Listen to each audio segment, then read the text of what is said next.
আসসালামু আলাইকুম। পর্যায়ভিত্তিক গতি ষষ্ঠ ক্লাসে সবাইকে স্বাগতম। আজকের লেকচারে আমরা সরল ছন্দিত স্পন্দনের শক্তি বিষয়ক কতগুলো গাণিতিক সমস্যা সমাধান করব। যার মধ্যে 1 নম্বর সমস্যাটা আমি এখানে বোর্ডে লিখে রেখেছি। প্রশ্নটাতে কি বলা আছে? x is equals to a/4, a/2, 3a/4 ও এ অবস্থানে গতিশক্তি ও বিভব শক্তি বের করে দেখাও যে স্পন্দন গতির ক্ষেত্রে মোট শক্তি ধ্রুবক। আচ্ছা, তার মানে এখানে সরণের 4টা মান দিয়ে দিছে। এই অবস্থানগুলোতে বিভব শক্তি গতিশক্তি আমাকে আগে বের করতে হবে, তারপর ওইগুলা থেকে মোট শক্তি বের করব। তারপর আমি দেখাইতে হবে যে এই 4টা অবস্থানের জন্য মোট শক্তি একই থাকে। আচ্ছা, তাহলে শুরু করি। প্রথমে x is equals to a/4 হলে বিভব গতিশক্তি আগে বের করি। গতিশক্তি k is equals to half k a square minus x square। আচ্ছা, তাহলে থাকলো a জানি না, রেখা দিলাম, x এর মান দেওয়া আছে a/4, তাহলে বসালে কি হবে? a square by 16। আচ্ছা, এখানে যদি আমরা ক্যালকুলেট করি কি পাবো? Half K 15 a square by 16। আচ্ছা, আমরা চাইলে এইভাবে রেখে দিতে পারি, কোনো সমস্যা নেই, অথবা এভাবে লেখা যায় 15 a square k by 32 রেখে দিলাম। আচ্ছা, এরপরে বিভব শক্তি u is equals to half k x square। Okay, half K x এর মান হচ্ছে এত, তাহলে যদি বসাই কি আসবে?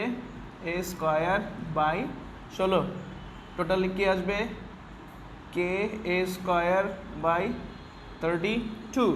তাহলে মোট শক্তি কি পাবো? সুতরাং মোট শক্তি E is equals to United Kingdom, যদি দুইটা যোগ করি 15 a square k by 32 plus k a square 32 কি আসবে? এখানে কে a স্কয়ার আছে, উপরে আছে কয়টা? একটা, এখানে আছে 15টা, যোগ করলে কত হবে? 16টা। তাহলে 16 k a square by 32 half k a square. মোট শক্তি পেয়ে গেলাম, এবং আমরা মোট শক্তির মান যে এটা আমরা আগে থেকেই জানি, এখানে আমরা আরেকবার দেখলাম। আচ্ছা, তাহলে x equals to a/4 হলে আমরা মোট শক্তি বের করলাম এত। আবার x equals to a/2 এর জন্য সেম কাজটা করতে হবে। এবার x equals to কি a/2 হলে গতিশক্তি k is equals to half k a square minus x square. X এর মান কত? a/2, তাহলে স্কয়ার করলে কত আসবে? a square by 4। তাহলে হাফ কে এখানে আসবে 3a স্কয়ার বাই 4, আর রেখা দিলাম। আবার বিভব শক্তি u হাফ কে এক্স স্কয়ার মানে a স্কয়ার বাই 4। তাহলে এখানে কি আসবে? যা আসবে তাই। সুতরাং মোট শক্তি E ইকুয়ালস টু কি হবে? দুটো যদি যোগ করে দেই, half k a square by 4 plus half k 3a square by 4। Calculation করে দেখেন, ওই জিনিসটাই আসবে। তাহলে x ইকুয়ালস টু a/4 এর জন্য করলাম, a/2 এর জন্য করলাম। এবার আমরা x ইকুয়ালস টু 3a/4 এতটুকুর জন্য যদি হিসাব করি, তাহলে x ইকুয়ালস টু 3a/4 হলে k মানে গতিশক্তি, হাফ স্প্রিং ধ্রুবক মানে বল ধ্রুবক, into a square minus 3a/4 square করলে হবে 9a স্কয়ার বাই 16। ক্যালকুলেট করি, ক্যালকুলেট করলে আসবে 16 মাইনাস 9 মানে আসবে 7a স্কয়ার বাই 16। আবার বিভব শক্তি u হাফ কে এক্স স্কয়ার মানে ডিরেক্ট লিখবো 9a স্কয়ার বাই 16। তাহলে মোট শক্তি E ইকুয়ালস টু কি? u plus K. ইউর মান পেলাম এত, হাফ কে 9a² / 16 প্লাস হাফ কে 7a² / 16। যদি লসাগু করি, হাফকে বাইরে নিয়ে যদি লসাগু করি, 16 লসাগু 9 + 7 16 কাটাকাটি হাফ কে a²। এই যে একই, তাহলে আমরা এক্স এর মান এত বসায় পাইলাম, ইউ এর মান এত, এক্স এর মান a/2 বসায় পাইলাম এত। আমরা তিনও ক্ষেত্রে কিন্তু একই জিনিস পাইছি। একইভাবে আমি যদি এইখানে এ বসাই, এক্স এর পরিবর্তে যদি এ বসাই, তাহলেও কিন্তু আমরা একই জিনিস পাবো। একটু এখানে সংক্ষেপে করে ফেলি। এক্স ইকুয়ালস টু এ হলে গতিশক্তি কে, হাফ কে a² - a², এক্স এর মান এ বসাইলাম, স্কোয়ার এত বড় হয়, ওকে, কত আসবে? 0। আবার বিভব শক্তি হাফ কে, এক্স এর মান এ বসাইলাম। এবার যদি যোগ করি, E equals to U plus K, যোগ করলে কত আসবে? হাফ কে a², কারণ একটা 0 একটা ম্যাক্সিমাম। আচ্ছা, তাহলে আমরা দেখলাম যে মোট শক্তি সর্বক্ষেত্রেই একই। এইভাবে আমি যতগুলো অবস্থানের জন্যই কাজটা করি না কেন, সব ক্ষেত্রেই মোট শক্তি এই জিনিসটাই আমি পাবো। সুতরাং স্পন্দন গতির ক্ষেত্রে মোট শক্তি ধ্রুবক থাকে। তাহলে আমরা এই ধরনের আরেকটা গাণিতিক সমস্যা এখন দেখব। আচ্ছা, 2 নম্বর ম্যাথটা দেখি। এখানে বলছে t equals to t/4, t/2, 3t/4 ও t অবস্থানে বলতে সময়ে আর কি, ঠিক আছে? এই সময়গুলোতে গতিশক্তি ও বিভব শক্তি নির্ণয় করে দেখাও যে স্পন্দন গতিতে মোট শক্তি ধ্রুবক থাকে। অর্থাৎ আগের ম্যাথটাই এখানে আমরা টি দিয়ে করব। টি দিয়ে যদি করতে চাই তাহলে প্রত্যেকটা শক্তির টি এর সমীকরণ বসাইতে হবে। আচ্ছা, তাহলে আমরা শুরু করি। t ইকুয়ালস টু t/4 হলে বিভব শক্তি U equals to half K a² sin² ω/t plus del. আমরা এই জায়গাতে সব সময় ডেলের মান 0 বসাবো, কারণ সাম্য অবস্থা থেকে যাত্রা করেছে এরকম ধরে আমরা কাজটা করব, তাহলে আমাদের হিসাবটা খুব সহজ হবে। আচ্ছা, তাহলে হাফ কে a² sin² ওমেগা মানে হচ্ছে 2π/t, আর এই টি এর মান হচ্ছে t/4, আর ওটা তো 0ই, ওটা লিখলাম না। হ্যাঁ, ওকে, হাফ কে a², টি কাটলাম, এটা কাটলাম। আচ্ছা, তাহলে থাকবে কি এখানে sin² পাই, কীভাবে π/2, এখানে একটা 2 থাকবে না, π/2। তাহলে এখন sin² π/2 এর মান কত? 1। যদি 1 বসিয়ে দিই তাহলে হবে কত? হাফ কে a²। আচ্ছা, একইভাবে আমি যদি গতিশক্তি বের করি, গতিশক্তির সূত্র কি? হাফ কে a² cos² ω/t plus del. এখানে আমরা ডেলের মান 0 বসাবো। তাহলে হাফ কে a² cos² 2π/t, আর টি এর মান হচ্ছে t/4 প্লাস 0 লিখলাম না। ওকে, তাহলে টি কাটে যাবে, হাফ কে a² থাকবে কি এখানে cos² π/2, cos π/2 এর মান 0, তাহলে cos² π/2 এর মানও কিন্তু 0 হবে। তাহলে টোটালি মোট শক্তিটা কত পেলাম? 0, সরি, গতিশক্তিটা পেলাম 0। তাহলে মোট শক্তি কি পাবো? মোট শক্তি পাবো ইউনাইটেড কিংডম। যেটা যদি যোগ করি আমরা পাবো হাফ কে a²। তাহলে টি এর এই সময়ের জন্য আমাদের শক্তি বের করা শেষ। এইবার টি এর এই মানের জন্য আমরা একই কাজ করব। টি ইকুয়ালস টু ক্যাপিটাল T/2 হলে বিভব শক্তি U is equals to half K a² sin² ω/t plus del. এক কথা বারবার বলতে পারবো না, sin² 2π/t t/2। কারো যদি ক্যালকুলেশন দেখতে মজা না লাগে তারা টেনে দেখতে -1, কিন্তু স্কয়ার আছে তাই -1 হবে না, 1 হবে, হাফ কে a²। তাহলে গতিশক্তি পেলাম এত। সুতরাং মোট শক্তি স্কয়ার যোগ করলে হাফ কে a²। তাহলে আমরা দ্বিতীয় ক্ষেত্রে মোট শক্তি সেম পেলাম। এবার তৃতীয় ক্ষেত্রে sin² 2π/t, আর টি এর মান হচ্ছে 3t/,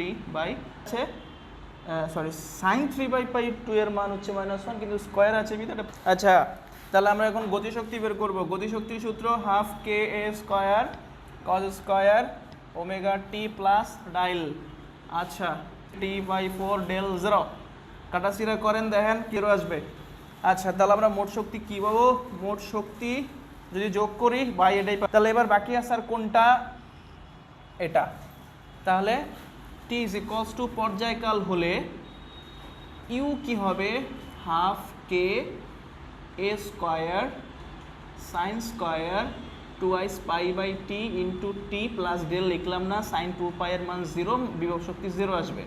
আবার গতি শক্তি half K A square cos square twice pi by T into T থাকবে কি cos square twice pi, cos square twice pi এর মান কত? 1, তাহলে হবে হাফ কে এ স্কোয়ার। তাহলে মোট শক্তি ইজ ইকুয়ালস টু কী হবে?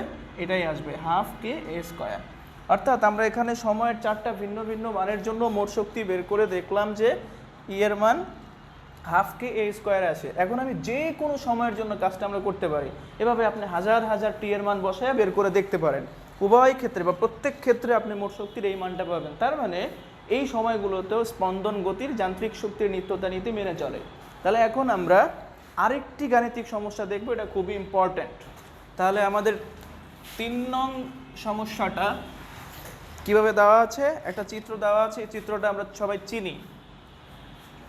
এটা হচ্ছে শক্তির সাপেক্ষে সরণের লেখচিত্র, যেখানে 3 প্রকার শক্তি আছে। আমাদের দেখে বুঝতে হবে কোনটা কোন শক্তি। উপরের যে কালো সমান্তরাল রেখাটা আছে এটা মোট শক্তি, এটা আমাদের খুব সহজে বোঝার কথা। তারপরে আবার এখানে যে লাল যে লাইনটা আছে এটা অবশ্যই বিভব শক্তি, কারণ সে 0 দিয়ে গেছে। আর নীল যে লাইনটা এটা হবে গতিশক্তি। তার মানে আমরা আগে থেকে এখানে চিহ্নিত করে নেই, এটা গতিশক্তির গ্রাফ আর এই জিনিসটা হচ্ছে বিভব শক্তির গ্রাফ। ওকে, তাহলে আমরা প্রশ্নগুলো দেখি। ক নাম্বার প্রশ্নে কি বলেছে? বল ধ্রুবকের মান নির্ণয় করো। এই যে একটা জিনিস খেয়াল করুন, এই যে এই বরাবর একটা সংখ্যা দেওয়া আছে 150। এই 150 মানে কি? এটা মোট শক্তি ই এর মান দেওয়া আছে। তাহলে আমি সলভ করছি। তাহলে ক নাম্বারে আমরা চিত্র হতে কি পাই? চিত্র হতে মোট শক্তি ই ইজ ইকুয়ালস টু আমরা জানি হাফ কে এ স্কোয়ার, এবং কি মান দেওয়া আছে ই এর? 150 জুল দেওয়া আছে। হাফ মানে হচ্ছে হাফ কে এ স্কোয়ার। এ মানে কিন্তু বিস্তার, বিস্তার চিত্রে দেওয়া আছে। বিস্তার মানে কি? সাম্যাবস্থা থেকে যে কোনো একদিকে সর্বোচ্চ সরণের মানটাই হবে বিস্তার। তাহলে 10 সেন্টিমিটার বা -10 সেন্টিমিটার হবে বিস্তার। এটাকে মিটারে নিয়ে আমার কাজ করতে হবে, এখান থেকে বল ধ্রুবকের মান বের করব। বল ধ্রুবক কে ইজ ইকুয়ালস টু তাহলে কি লেখা যায়? 2 × 150 বাই এ স্কোয়ার। এ মানে কি? বিস্তার। বিস্তার মানে কত দেওয়া আছে? 10 সেন্টিমিটার, মিটারে নেই। 0.1 স্কোয়ার, 0.01, এখানে আরও 2টা শূন্য বাড়বে, মানে হবে 30,000 নিউটন পার মিটার। তাহলে আমাদের ক নম্বর প্রশ্নের উত্তরটা পেলাম। বল ধ্রুবকের মান কত? 30,000 নিউটন পার মিটার। আচ্ছা, এবার খ নম্বর প্রশ্নটা একটু দেখি।